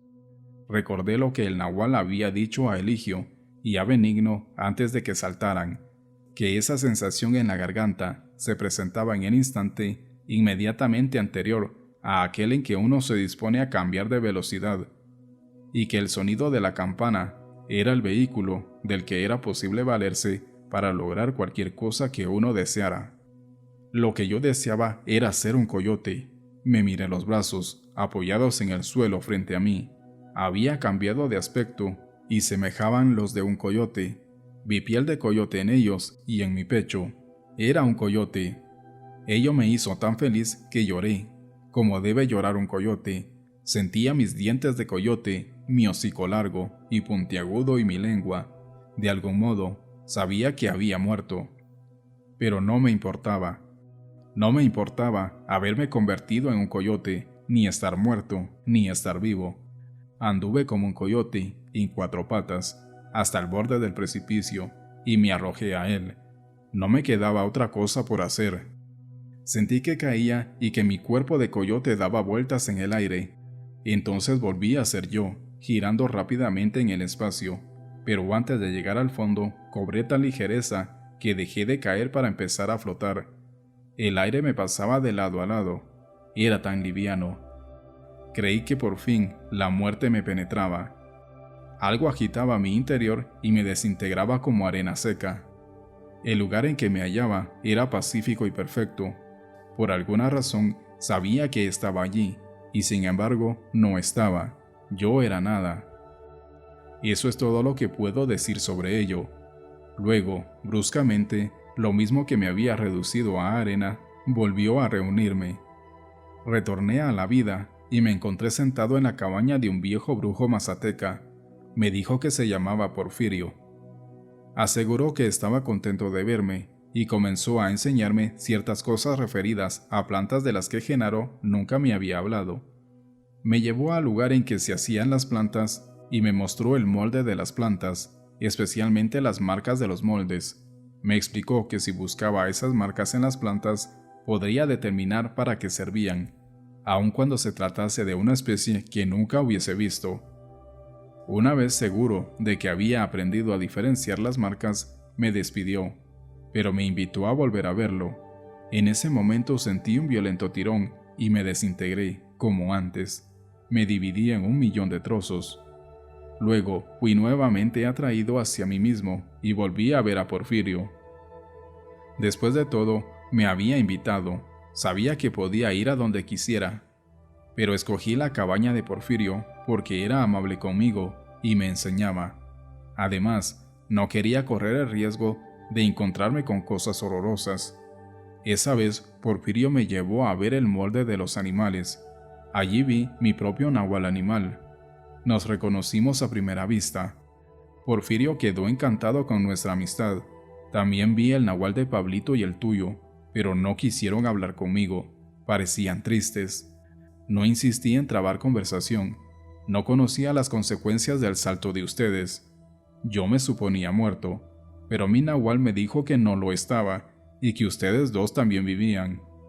Le pregunté por Eligio, y mi nahual aseveró que se había marchado para siempre. Recordé que al presenciar el salto de Eligio y Benigno, había oído al nahual dar instrucciones a Benigno en el sentido de no buscar visiones estrafalarias ni mundos fuera del propio. El nahual le aconsejó aprender tan solo acerca de su mundo, porque de hacerlo así, hallaría la única forma de poder adecuada a él. El nahual le indicó específicamente la conveniencia de permitir que sus trozos volasen lo más lejos posible, con la finalidad de restaurar su forma. Lo mismo hice yo. Pasé del tonal al nahual y viceversa 11 veces. Cada una de ellas, no obstante, era recibido por Porfirio, quien se encargaba de seguir instruyéndome. En cuanto mis fuerzas disminuían, me restablecía en el nahual, hasta que, en una ocasión, las recobré hasta el punto de volver a hallarme sobre la tierra.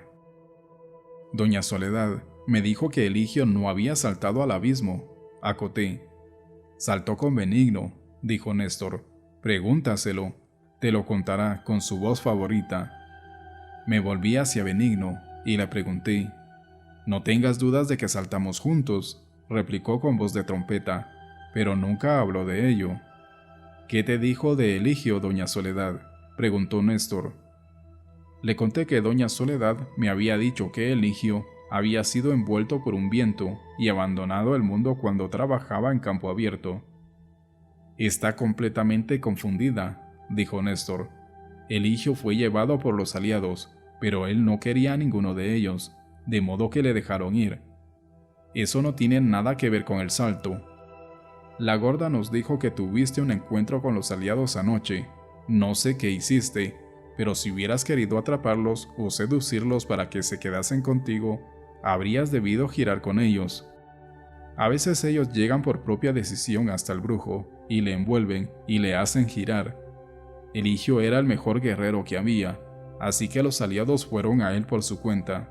Si alguno de nosotros quisiera a los aliados, tendría que rogarles durante años. Aún así, dudo que accedieran a ayudarnos. Eligio tuvo que saltar como todo el mundo. Yo presencié su salto. Lo hizo en compañía de Benigno. Buena parte de lo que nos sucede como brujos depende de lo que haga nuestro compañero. Benigno está un poco trastornado porque su compañero no regresó. ¿No es así, Benigno? No lo dudes, respondió Benigno con su voz predilecta. En ese momento sucumbí ante una gran curiosidad que había hecho presa de mí desde la primera vez que había oído hablar a Benigno. Le pregunté cómo hacía su voz tonante. Se volvió para mirarme, se sentó tieso y se señaló la boca como si deseara que fijara mis ojos en ella. No lo sé, tronó. Me limito a abrir la boca y esta voz sale de ella. Contrajo los músculos de la frente, curvó los labios y produjo un profundo sonido. Vi entonces que tenía poderosos músculos en las sienes, responsables del singular contorno de su cabeza. No era su peinado lo que había cambiado, sino el conjunto de la porción frontal superior de su cráneo. Genaro le legó sus sonidos, me aclaró Néstor. Espera a que se tire un pedo. Intuí que Benigno se estaba preparando para demostrar sus habilidades. Espera, Benigno, dije. No es necesario. ¡Oh, mierda!, exclamó Benigno decepcionado. Reservaba el mejor para ti. Pabrito y Néstor rompieron a reír con tal fuerza que hasta Benigno se unió a ellos. Cuéntame, ¿qué más le sucedió a Eligio?, pedía Néstor cuando se hubieron calmado. Cuando Eligio y Benigno saltaron, replicó Néstor, el nahual me hizo ir a toda prisa hasta el borde del abismo para ver el signo con que la tierra indica que se han arrojado guerreros al vacío. Si se parecía a algo semejante a una nube, a una ligera ráfaga, es porque el tiempo del guerrero sobre la tierra aún no ha tocado a su fin. El día en que Eligio y Benigno saltaron, sentí una corriente de aire procedente del lado del cual lo había hecho Benigno, y comprendí que su tiempo no había expirado. Pero en el lado de Eligio no hubo sino silencio. ¿Qué crees que le ocurrió a Eligio? ¿Murió? Los tres me miraron. Estuvieron inmóviles un momento. Néstor se rascó las sienes con ambas manos. Benigno sofocó una risilla y sacudió la cabeza. Intenté explicarme, pero Néstor me detuvo con un gesto. ¿Las preguntas que nos hace son serias?, quiso saber. Benigno respondió por mí. Cuando no hacía el payaso, su voz era profunda y melodiosa. Dijo que el Nahual y Genaro nos habían reunido porque cada uno de nosotros poseía fragmentos de información de los cuales carecían los demás. Bien, si ese es el caso, te diremos cómo son las cosas, dijo Néstor sonriendo como si acabara de quitarse un gran peso de encima. Eligio no murió, nada de eso. ¿Dónde está?, pregunté. Volvieron a mirarme. Tuve la impresión de que estaban haciendo verdaderos esfuerzos por no reír. Les dije que lo único que sabía acerca de Eligio era lo que me había contado doña Soledad. Me había dicho que Eligio había ido al otro mundo a reunirse con el Nahual y con Genaro. A mí eso me sonaba que los tres estaban muertos. ¿Por qué hablas así, maestro?, preguntó Néstor en un tono que revelaba profunda preocupación. Ni siquiera Pablito habla así. Pensé que Pablito iba a protestar. Estuvo a punto de ponerse de pie, pero pareció cambiar de opinión. Sí, es cierto, dijo, ni siquiera yo hablo así. Bueno, si Eligio no murió, ¿dónde está?, pregunté. Soledad ya te lo ha dicho, respondió Néstor suavemente. Eligio fue a reunirse con el Nahual y con Genaro. Consideré conveniente no hacer más preguntas. No quiero decir con ello que mis indagaciones fuesen agresivas, sino que ellos siempre las tomaban como tales. Además, sospechaba que no sabía mucho más que yo. De pronto, Néstor se puso de pie y empezó a andar de un lado a otro delante de mí. Finalmente, me apartó de la mesa cogiéndome por las axilas. No quería que escribiera. Me preguntó si era cierto que me había desmayado como Pablito en el momento del salto, y no recordaba nada. Le dije que había tenido buen número de sueños vívidos o visiones que no podía explicar y les había ido a ver en busca de una aclaración. Me pidieron que les contara todas las visiones que hubiese tenido. Tras escuchar mi relato, Néstor comentó que eran de un tipo muy extraño y que solo las dos primeras eran de gran importancia y de esta tierra. Las demás eran visiones de mundos ajenos. Explicó que la primera tenía un especial valor porque se trataba de un presagio propiamente dicho. Agregó que los brujos consideraban el primero de los sucesos de toda serie como el anteproyecto del mapa de lo que iba a producirse a continuación. En aquellas visiones en particular me encontraba delante de un mundo estrafalario. Había una enorme roca ante mis ojos, una roca que había sido partida en dos. A través de un ancho boquete en ella alcanzaba a ver una llanura fosforescente y sin límites, una especie de valle, bañado en una luz amarillo verdosa. En un lado del valle, a la derecha, parcialmente oculto a mi vista por la enorme roca, había una increíble estructura en forma de cúpula. Era oscura, de un gris semejante al de la carbonilla. Si mi tamaño hubiese sido el mismo que en el mundo de mi vida corriente, su altura habría llegado a 15.000 metros y su ancho a muchos kilómetros. Tal enormidad me deslumbró. Sentí vértigo y caí a plomo en un estado de desintegración. Volví a experimentar el mismo rechazo y fui a dar sobre una superficie sumamente desigual, y sin embargo, lisa. Era una superficie brillante, interminable, tal como la llanura que había visto antes. Se extendía hasta donde alcanzaba la vista. No tardé en darme cuenta de que podía mover la cabeza en cualquier dirección que deseara sobre un plano horizontal, pero no hacia mí mismo. No obstante, me era posible inspeccionar los alrededores, rotando la cabeza de izquierda a derecha y viceversa, pero cuando pretendía volverme para mirar detrás de mí, no conseguía desplazar mi volumen. La llanura se extendía monótonamente, igual a mi derecha que a mi izquierda. No había a la vista más que un infinito resplandor blanquecino. Quería ver el suelo que pisaba, pero no podía bajo los pies. Alcé la cabeza para mirar al cielo. Vi otra superficie ilimitada y blanquecina, que parecía unida a aquella sobre la cual me hallaba. Experimenté una súbita aprensión e intuí que algo estaba a punto de serme revelado, pero el repentino y devastador asalto de la desintegración lo impidió. Cierta fuerza me arrastró hacia abajo. Fue como si aquella superficie me tragase. Néstor sostuvo que el haber visto una cúpula era de tremenda importancia, porque esa forma en particular había sido referida por el Nahual y por Genaro como imagen del lugar en que se suponía que todos nos íbamos a reunir algún día con ellos. Llegados a ese punto, Benigno se dirigió a mí, diciendo que había oído las instrucciones recibidas por Eligio en el sentido de dar con esa cúpula. Agregó que el Nahual y Genaro habían insistido en la cuestión, de modo que Eligio la entendiese cabalmente. Ellos siempre habían considerado a Eligio el mejor, por lo tanto, lo prepararon para hallar esa cúpula y entrar a su bóveda blanquecina una y otra vez.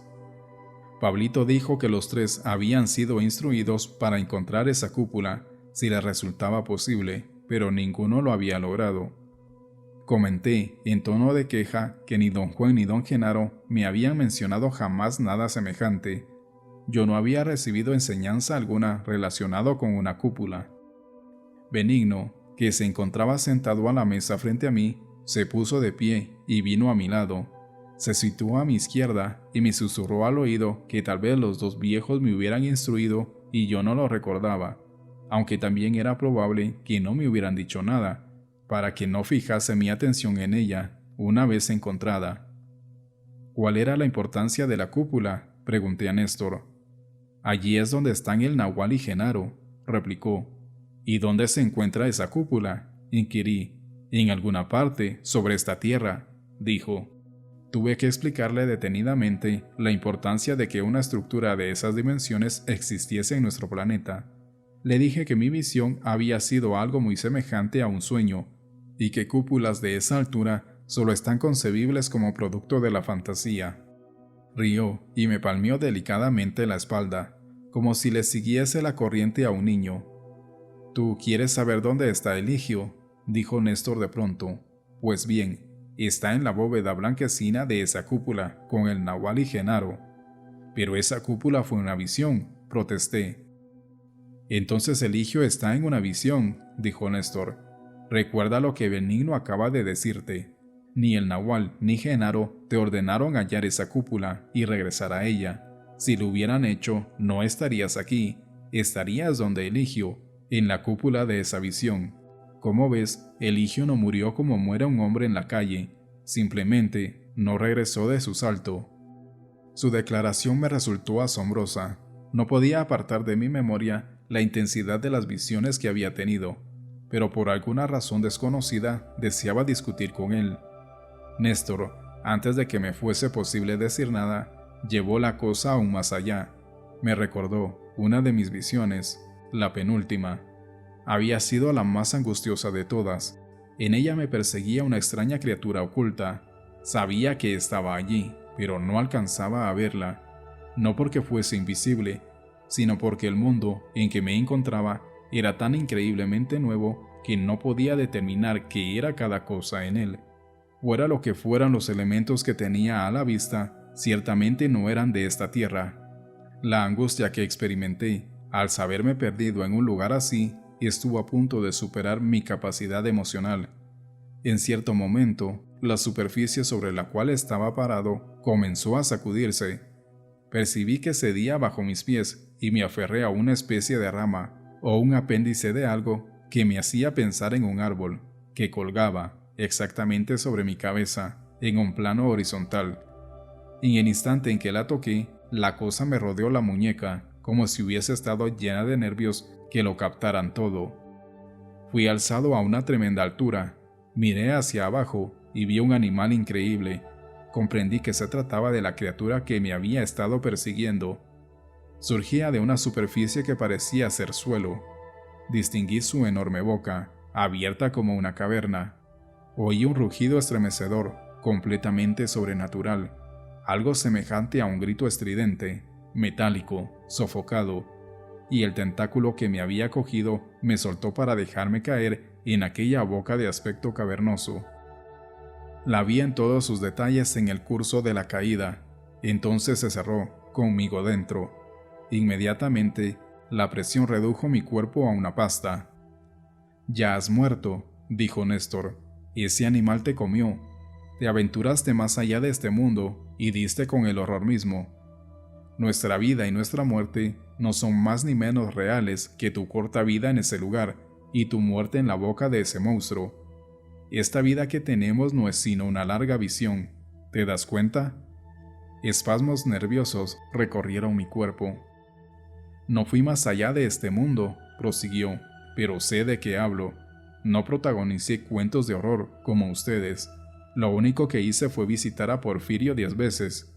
Si hubiese dependido de mí, habría vuelto allí siempre que me fuera posible, pero mi 11º rebote fue tan violento que cambió mi dirección. Percibí que dejaba atrás la cabaña de Porfirio. En lugar de encontrarme ante su puerta, me hallé en la ciudad, muy cerca de la casa de un amigo mío. Me pareció divertido. Sabía que estaba viajando entre el Tonal y el Nahual. Nadie me había dicho que los viajes debían serlo de una clase especial, así que sentí ganas de ver a mi amigo y decidí hacerlo. Comencé a preguntarme si realmente lograría verlo. Llegué a su casa y golpeé la puerta, tal como lo había hecho numerosas veces. Su mujer me hizo pasar como siempre. En efecto, mi amigo estaba en su casa. Le dije que había ido a la ciudad por cuestiones de trabajo, e incluso me pagó un dinero que me debía. Me lo puse en el bolsillo. No ignoraba que mi amigo y su esposa y el dinero y su casa eran una visión, como la cabaña de Porfirio. No ignoraba que una fuerza superior a mí me iba a desintegrar en cualquier momento. De modo que me senté para pasarlo bien con él. Reímos y bromeamos, y me atrevo a decir que estuve gracioso y brillante y encantador. Pasé allí un largo rato, esperando la sacudida. Como no se producía, decidí marchar. Me despedí y le agradecí el dinero y la hospitalidad. Me fui. Quería ver la ciudad antes de que la fuerza me llevara de allí. Vagué toda la noche.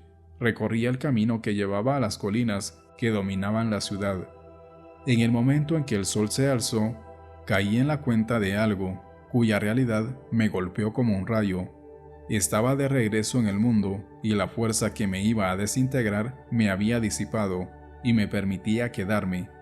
Iba a ver mi maravillosa tierra natal por mucho tiempo. ¡Qué gran alegría, maestro! No obstante, no podía decir que la amistad de Porfirio no me haya agradado. Ambas visiones tienen un mismo valor, pero yo prefiero la de mi forma y mi tierra. Tal vez ello se deba a mi tendencia a la comodidad. Néstor cayó y todos me miraron. Me sentí amenazado como nunca lo había estado. Una parte de mí experimentaba un temor reverencial por lo que había dicho. Otra deseaba enfrentarse a él. Comencé una discusión sin sentido alguno. Ese absurdo estado de ánimo me duró poco.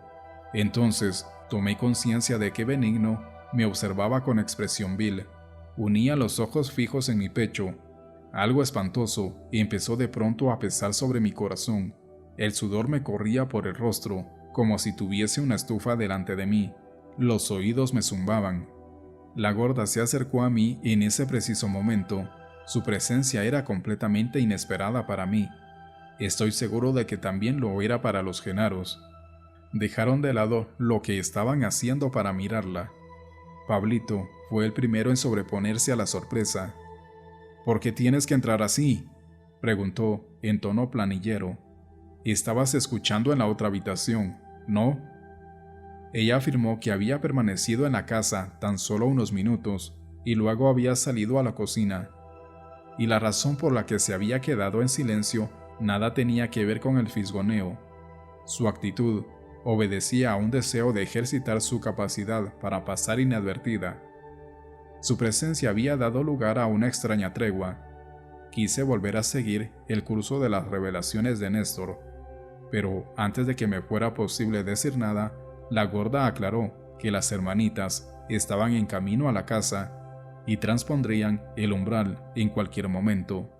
Los genaros se pusieron de pie a la vez, como si hubieran sido levantados por una misma cuerda. Pablito cargó con su silla a la espalda. «Vamos a caminar en la oscuridad, maestro», me dijo Pablito. La gorda aseveró, en tono imperativo, que yo no podía ir con ellos, porque no había terminado de decirme todo lo que el nahual le había encargado comunicarme. Pablito se volvió hacia mí y me guiñó un ojo. «Te lo he dicho», dijo, «son brujas tiránicas, tenebrosas. Espero sinceramente que tú no seas así, maestro». Néstor y Benigno se despidieron y me abrazaron. Pablito salió con su silla a hombros, como si fuera una mochila. Salieron por la puerta trasera. Unos pocos segundos más tarde, un golpe horriblemente fuerte en la puerta delantera hizo que la gorda y yo nos pusiéramos de pie de un salto. Pablito volvió a entrar, cargando su silla. «Pensaste que no me iba a despedir, ¿verdad?», comentó, y se alejó riendo.